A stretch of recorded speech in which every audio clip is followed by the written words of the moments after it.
Amazing रोटी chicken curry. Bilaspur नामक गांव में मुन्ना अपनी पत्नी जमुना और अपनी बच्ची रम्या के साथ रहता था। रम्या बहुत ही सुंदर और बुद्धिमान थी। वो क्लास में हमेशा फर्स्ट आती थी। वो हमेशा कुछ नया सीखने की, नया करने की इच्छा रखती थी। एक दिन रम्या स्कूल से घर आकर अपने पिताजी को मेडल दिखाकर कहती है, पिताजी, मैं सभी सब्जेक्ट में फर्स्ट आई हूँ, इसीलिए मुझे मेडल मिला है। ये सुन मुन्ना बहुत खुश होता है और कहता है, बेटा तुम फर्स्ट आई हो, बोलो तुम्हें क्या चाहिए, जो भी तुम मांगोगी मैं तुम्हें दूंगा। तब रम्या से उसकी सहेली रोटी चिकन के बारे में बताई हुई बात मुन्ना को बताती है। पिताजी, मुझे भी रोटी चिकन खाना है। तब मुन्ना ठीक है करके वादा करता है। उस गांव में ग्रीन बावर्ची करके बहुत ही फेमस होटल रहता है। उस होटल के मालिक का नाम महेश था। महेश की खासियत ये थी कि उसके हाथ की बनी रोटी चिकन करी कोई भी एक बार खा ले वो जिंदगी भर नहीं भूलेगा, ऐसा स्वाद था वो। पता नहीं क्या था उसके हाथों में जादू। लोग उसे जादूगर महेश करके बुलाते थे।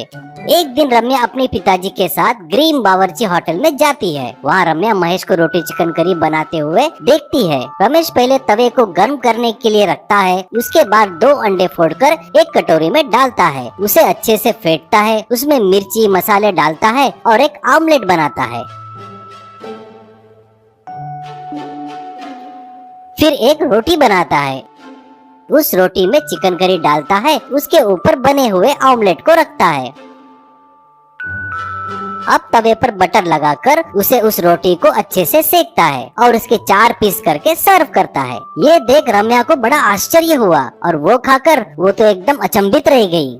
तुरंत रम्या वहाँ से महेश के पास जाकर, अंकल, इतना मस्त रोटी चिकन करी बनाया है, इसका सीक्रेट क्या है? ऐसा पूछती है। महेश प्यारी मुस्कान के साथ, इस होटल में रहस्य है, ये सभी को बता नहीं सकते, वो बहुत मेहनत करके पता लगाना होता है, ऐसा कहता है। वो बात सुनकर रम्या, भले ही आप मत बताइए, पर मैं जरूर पता लगाऊंगी। ये सुन महेश हंसता है।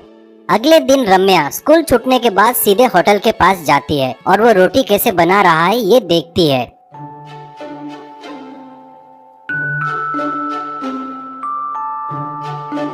एक दिन उसे कुछ अलग दिखता है। ऐसा लगता है जैसे रोटी बनाते वक्त उसके पास एक बहुत छोटा पक्षी आता है, ऐसा दिखता है। रम्या को आश्चर्य होता है और वो तुरंत महेश से पूछती है, अंकल, 2 छोटा पक्षी आपको कुछ बताया क्या? महेश सर पकड़कर बताता है, पक्षी एक संदेश लेकर आई, प्रकृति हमें कैसे सहायता करती है उसका सम्मान हमें करना चाहिए, वो ही है रहस्य, वो हमें प्रकृति से प्यार करने पर ही आएगा। उसी समय उसी शहर के बड़े होटल का मालिक वो सुन लेता है और देखता है और अपने होटल का नाम बढ़ाने के प्लान से रम्या के पास आता है। बेटा, तुमने महेश से वो रहस्य जान लिया है ना, वो रोटी चिकन करी का, वो मुझे बता दो प्लीज, मैं तुम्हें बड़ा इनाम दूंगा। रम्या कुछ देर सोचकर, मैंने अंकल का विश्वास जीता है, मैं उनका रहस्य आपको नहीं बताऊंगी, धैर्य से कहती है। ये सुनकर वो वहाँ से चला जाता है। तभी से रम्या को एक बात समझ में आई कि प्रकृति का सम्मान करोगे तो वो हमें खुशी देगी। रम्या रोटी बनाना सीखकर अपने सहेलियों को भी सिखाती है। इससे सबसे महत्वपूर्ण बात ये है कि महेश रोटी बनाते वक्त प्रकृति को धन्यवाद करता है। प्यार से किया गया काम हमेशा पूरा